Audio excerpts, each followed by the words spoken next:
Magandang araw mga kapuso, ito po ang mangganap na dapat po natin abangan dito lamang po sa akusada. Sinagot na nga po ni Carol si Dennis at masayang masaya nga po ang lalaki mga kapuso na hindi alam ni Carol na si Dennis pala ang punot dulo ng mga kasamaan na nagaganap dito sa kanilang paligid. Hindi naman matanggap ni Wilfred na boyfriend na ngayon ni Carol si Dennis dahil nga mahal pa rin niya ang kanyang ex-wife mga kapuso. Tuwang-tuwa naman ang best friend nitong si Carol nang malaman nga niya na boyfriend na ni Carol itong si Dennis.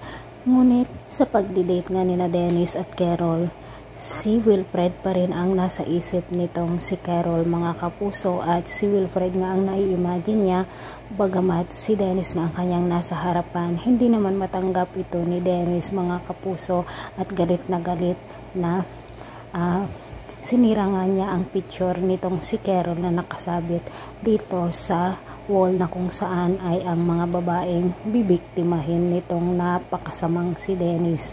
Samantala mga kapuso, nakalabas nga sa kulungan itong si Ronnie at galit nga si Wilfred dahil dito sa nangyaring ito mga kapuso.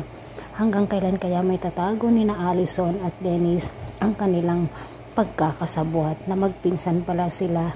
Hanggang kailan din kaya malalaman ni Carol na si Dennis pala ang pumatay dito kay Joy, kay Gian, at ang sanhin na rin ng pagkamatay ng pinagbubuntis niya noon dahil nga noong nabilanggo siya na siya ang napagbintangan dito sa pagkamatay noon ni Joy.